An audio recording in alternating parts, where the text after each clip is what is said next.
I want you to picture this situation, okay? You're running ads and the ads might be performing okay, but you're finding later down the stage in your funnel, it's not quite looking so good, right? It could be the opt-in rate, or maybe it's the book call rate, whatever it is, the VSL view rate, if you're tracking that. Or maybe it's just like purchase, right? People that are actually buying after the call or whatever it is, right? And you're trying to optimize those pages down the funnel on like the sort of funnel optimization side, right? If it's a sales thing, then that's a completely different topic for another video, right? But just on the funnel and copywriting side, you're trying to optimize things and you don't know where to start because you just maybe just started running ads, or you're kind of just running it for a new offer or whatever you're doing, right? So in this video, I'm going to break down exactly how you can actually optimize and the kind of process you want to follow while you're doing this. So let's go ahead and jump into Figma, where I can go ahead and teach you how to do this. So for this example, I'm going to assume that you're running a simple book a call high ticket funnel, right? And you're running YouTube ads or Facebook ads, right? Whichever way it works. So typically this is how it goes, right? So you'll have ads. So we can just pretend, and I'm terrible at drawing, so you're just gonna have to bear with me. But these little boxes are ads, right? And you got a bunch of these, right? And these should be the same size, but my right hand doesn't think so, right? So these are all ads, right? Different variants of ads, whether they vary on the hook or the angle or whatever, right? And all of these ads, you know, if we actually, we don't need to do that part. All of these ads go down and go to a landing page, right? So typically you'll have a landing page that looks like this, and then we can just label this landing page. And then that landing page takes people to a, actually, we don't even need to do that. It takes people to a, it's like a landing page for an opt-in, right? So let's put opt-in here, opt-in, right? So that's where they have the emails, the phone numbers, all that stuff, right? Typical stuff for your high ticket kind of funnel, right? And from there, it'll go to a VSL page, right? So a VSL book a call page so that they can actually book. So VSL right here. And then you have like a giant square. That's the actual video, right? We can even draw like a little circle. So there it is. That's the VSL. And then after that, you have like the Calendly on the bottom, right? Or wherever you put it, right? To actually book a call, we can just put like a grid. But imagine that was the imagine that was the calendar with all the dates, right? So that's the Calendly.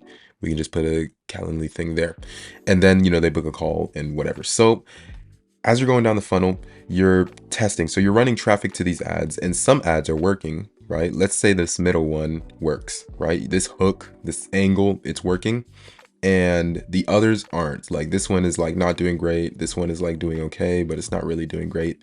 But that green one is doing good, right? That ad, that specific angle is doing good. So this is what you got to do. You have to use the winning angle, the winning hooks, the winning whatever in the ad, and apply that to the rest of your funnel. You can just leave the video out if you kind of get what I'm saying here, right? But I'm going to kind of break down exactly how to do this, right? But you want to use the winning copy in ads to optimize the funnel as you keep going down to the later stages, right? Even down to like your sales process. You can do this for everything, because whatever the ad is doing, because the thing is that what you're trying to do is optimize with the biggest amount of data you have, right?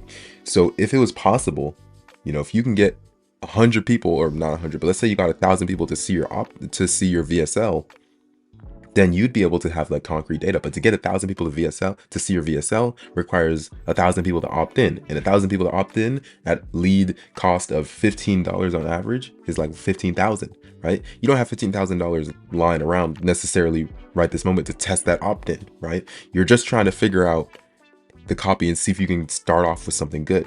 So the best way to do that is optimize the cheapest way you can, which is with the ads, the front end KPIs, the things that'll tell you right away what is working, what the customers are resonating with, and what they aren't, right? So if this hook, this angle, whatever it is, right, they're resonating with it, right, then what you want to do is optimize the later stages of your funnel with that. So you have the landing page. So that means whatever working in this ad, let's say the hook is free. Let's say you say free, it's a free lead magnet, right? And the hook is like YouTube ads are the new thing. YouTube ads are crazy. YouTube ads are, let's say the hook is the YouTube ads are flat out better than Facebook ads, right? Let's say that's the hook, and that is what performs. And then the other ones are like something else, like YouTube ads is the new oil or whatever. But YouTube ads is the new Facebook ads, right? You can do something like that. So then on the landing page, now that you know that that message works on the ad, you can then apply that to the landing page on the heading copy, right? Make it resonate, right? YouTube ads is now the king compared to Facebook ads or whatever it is, right? Something similar, of course, not something exactly the same, but something similar where it'll resonate with them and it belongs in this same thing, right? Because you want to take what's going on in this ad and apply it to the landing page, applying it to the actual headline, and then also the subheadline or whatever it is, right? And then you'll see what ends up happening is that more people are going to end up opting in to the landing page, right? You're going to see success because now the ad and the landing page resonate. And you didn't have to test $15,000 or whatever, even though that's the VSL, but you didn't have to test nearly as much because now you know that this is working with the ad and I can optimize my landing page knowing that that copy, that angle works. Now you want to do the same thing with the VSL, right? So now that you know that this ad and this landing page are working, right? Then you want to tackle the VSL. You want to tackle them down in order, right? Because you don't know what works until you know what works. So now that you know that this landing page is optimized and you're getting good cost per leads and you're getting good things and good things are happening, you want to do the same with the VSL, right? And create a VSL that resonates with the angle that is displayed in the landing page and also in the ad. So that now not only are you optimizing your funnel and reaching your KPIs, but your funnel is all consistent and fluid, right? You're basically killing two birds with one stone doing that, because now everything's optimized. Everything is how it should be, ideally in a marketing world, right? And so that's kind of how this works, right? It's a simple diagram, but this really helps because you can optimize without having to figure out, oh, what works. Like now you know what copy does work just on the ad front. So it's about testing the ads and seeing the data that you're getting from the ads. And the ads are going to cost a lot less to get data than compared to the landing page opt-in or the VSL, right? You can get data from the ads and be like, okay, people are watching this. People are actually watching this ad. People are clicking on this ad. And you only spent like $300, $400 on that ad or whatever it is, right? Which is way less expensive than $15,000 just to test to see if the opt-in is working the right way, right? So, or the VSL is working the right way.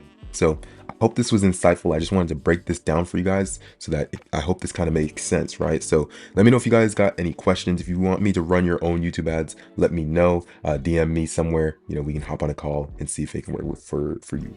So take care.